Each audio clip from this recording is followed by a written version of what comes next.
Michael Schumacher, le cercle très restreint des visiteurs autorisés.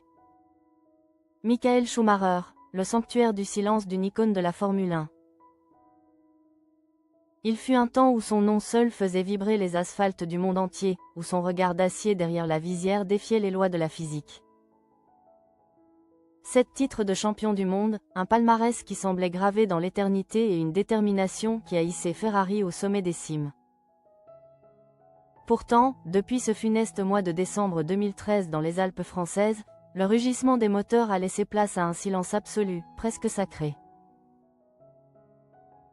À l'aube du 12e anniversaire de son tragique accident de ski, Michael Schumacher n'est plus seulement une légende du sport, il est devenu le gardien d'un secret dont seule sa famille détient la clé. Le combat de l'ombre, un quotidien hors du temps. À 56 ans, le destin de celui que l'on surnommait le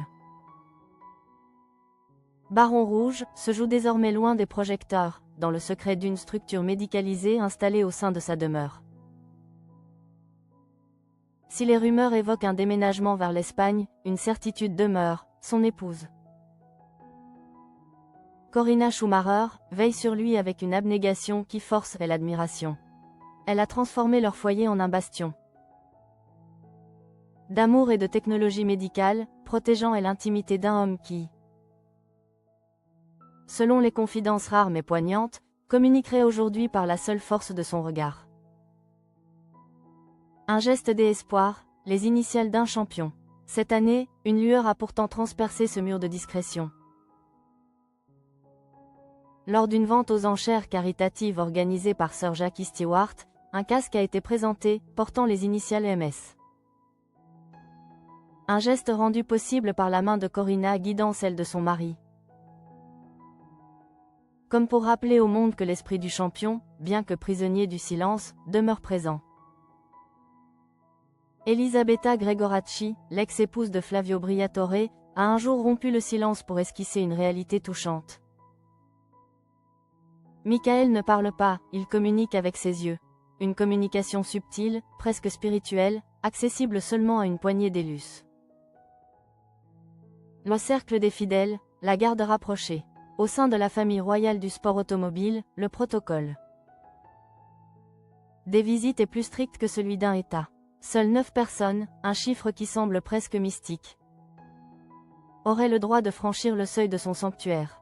Richard Hopkins, ancien pilier de chez Red Bull, souligne cette gestion de fer orchestrée par Corinna. Le cercle est restreint, verrouillé, imperméable aux curieux. Pourtant, au milieu de cette solitude protégée, quelques amitiés historiques subsistent, tels des vestiges d'une époque glorieuse. Jean Todt, son complice des années Ferrari, Ross Brawn, Gerhard Berger, Luca Badoer et Felipe Massa font partie de ces rares visages autorisés à croiser le regard du Kaiser. Ils sont les derniers ponts entre le Michael d'aujourd'hui et celui qui transcendait les foules. Entouré de ses enfants, Mick et Gina Maria, et soutenu par l'indéfectible manager Sabine Kehm, Michael Schumacher mène sa course la plus longue. Ce n'est plus une quête de record, mais un combat pour la dignité. Dans ce silence habité, la légende continue d'exister, non plus par ses chronos, mais par la loyauté absolue de ceux qui, chaque jour, choisissent de protéger sa lumière.